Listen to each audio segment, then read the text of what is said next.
To make this handle design, I will use the dimension 1.5 inches by 27. After rolling it out, locate the midpoint. The midpoint of the handle, it should be around 0.75. Then I want my handle to be 0.75 inches wide. Right, I don't want it to get up to that 1.5. So I'll just take the dimension of what I want. If you want it to be 1 inch, you can still take the dimension here. If you want it to be 1.5, no, 1.5 is wide, it's too wide. If you want it to be 0.75, if you want it to be 0.5 inches wide, you can still use it at this point. So why I first of all measured 1.5 is because I'm going to be designing the end of the handle. So the end of the handle, the wideness will be 1.5 inches. After I finish rolling it out, I'll take the dimension 2.5 inches. That is the dimension I want to design. So I'll take it from each end. Then I'm going to cut a piece of paper. This is 2.5 by 1.5 inches. So at this point, you can now design this piece of paper the way you want. Whichever way you want to design your handle, this is where you are going to design it. If you want this shape, you draft it. If you want this one, you can draft it out.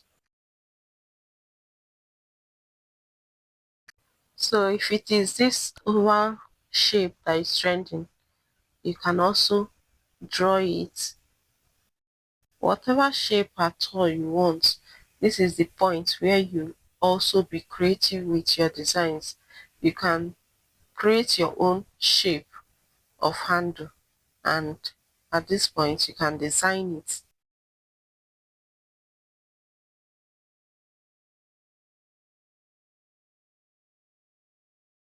This is another shape. So to design the piece, I will be using the oval shape for my handle design. So I'll just fold that pieces of paper that I cut. I'll fold it into two equal parts just to locate the midpoint. Then I'm going to draw that oval shape. You should have in mind that the size of your handle is 0.75. So the top part of this design that you will make will be that 0.75, so that it will follow the dimension of your handle size, right? After shaping it, you can now cut it.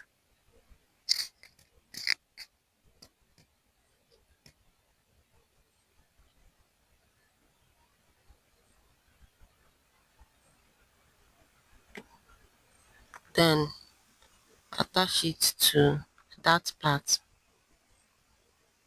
Make sure that it's following the line of your handle. Then you can now draft it out. And I'll do the same thing for the other edge of the handle.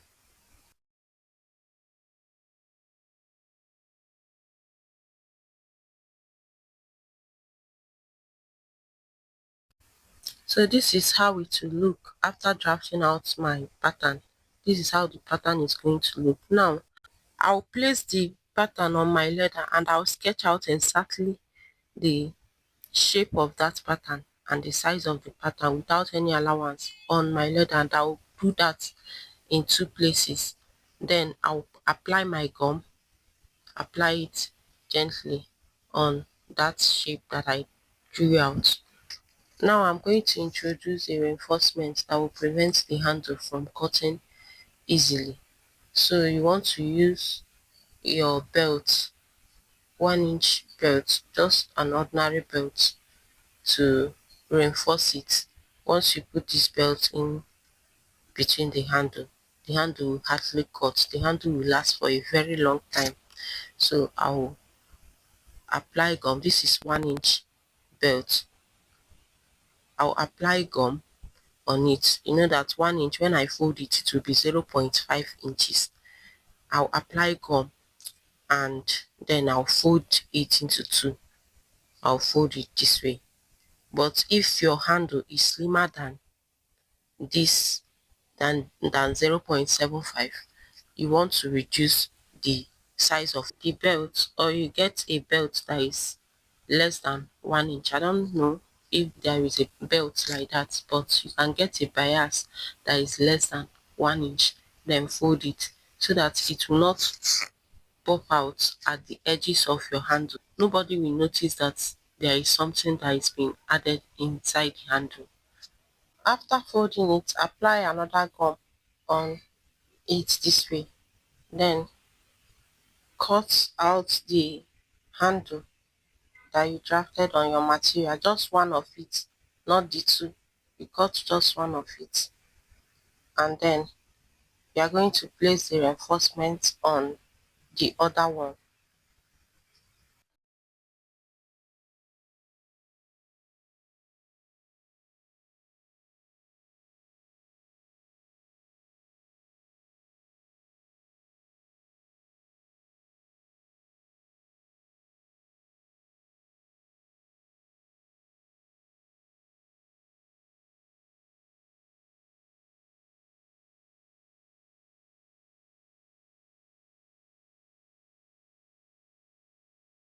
You can see where I'm starting to place the handle. I gave some gap for my stitches so that it will not pop out at the beginning of the handle. Then I'm going to attach it all the way to the other edge of the handle, and I'll apply my gum on it, set it aside a bit to dry. Then I'll attach the other one to it to cover it. If your cut is rough at this point, you can smoothen it so that your handle will come out neat. All these little details is what makes your handle and your bag neat. So make sure that you take your time and do it correctly. Then place it this way. Follow the reinforcement and cover it. Make sure that you are covering the reinforcement completely, that is not showing on any end.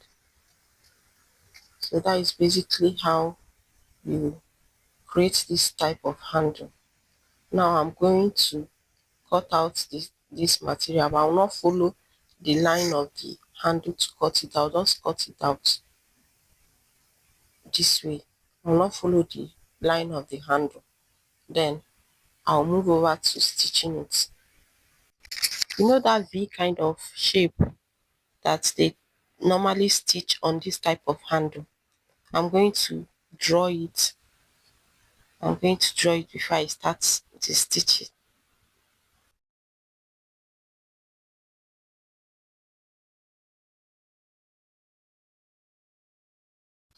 Where the V lines stop, that is where I will start my stitching, and I will stitch gently, making sure that I'm stitching at the edge of the handle, right? So that that reinforcement will not show. I will try as much as possible to cover that reinforcement, and I'll also stop where the V line stop and start again.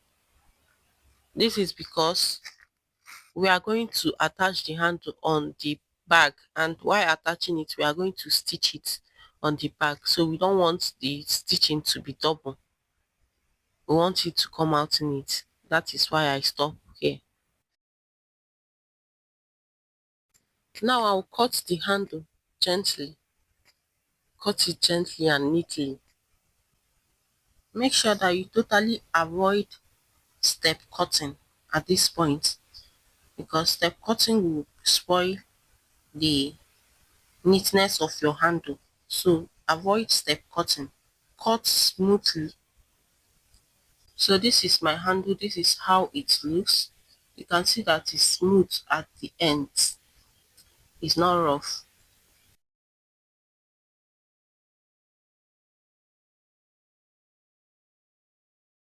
If I place it on my bag, this is how I'm going to sew it round.